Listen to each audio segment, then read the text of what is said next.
এই তিনটির মধ্যে যদি একটিও মিলে যায় তাহলে সেই মানুষটা কিন্তু তোমাকে একটুও ভালোবাসে না। সাবধান হয়ে যেও। একটা সম্পর্কে পুরোপুরি যাওয়ার আগে একটু সাবধান হয়ে যাওয়াই ভালো, না হলে কিন্তু তোমার অনেক বড় ক্ষতি হয়ে যেতে পারে। প্রথম, যে মানুষটা একটা সম্পর্ক চলাকালীন তোমাকে বলে, জানো তো আমি এখনও নিজের পায়ে সেইভাবে দাঁড়িয়ে উঠতে পারিনি, জানো তো আমি কবে স্ট্যাবলিশড হতে পারবো আমি নিজেও বুঝে উঠতে পারছি না, তুমি বরং অন্য কাউকে বিয়ে করে নাও, দেখবে তুমি আমার থেকেও ভালো কাউকে পাবে। আর সবচেয়ে বড় কথা, আমার বাড়ির লোক তো মেনে নিচ্ছে না, আমার বাড়ির লোক কিছুতেই মানছে না, তুমি বরং অন্য কাউকেই বিয়ে করে নাও। এই কথাগুলোর কিন্তু আসলেই কোনো মানে হয় না।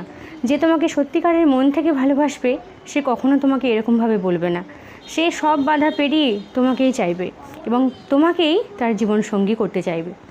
তাই সাবধান হয়ে যাও। 2 হচ্ছে, যে মানুষটা স্বার্থ সিদ্ধির জন্য নিজের প্রয়োজনে তোমাকে ব্যবহার করে, প্রয়োজন পড়লেই তোমার সাথে মেলামেশা করছে, তোমার সাথে কথা বলছে, যেই প্রয়োজনটা শেষ হয়ে যাচ্ছে তখনই ফুরুত, তার কোনো দেখা নেই।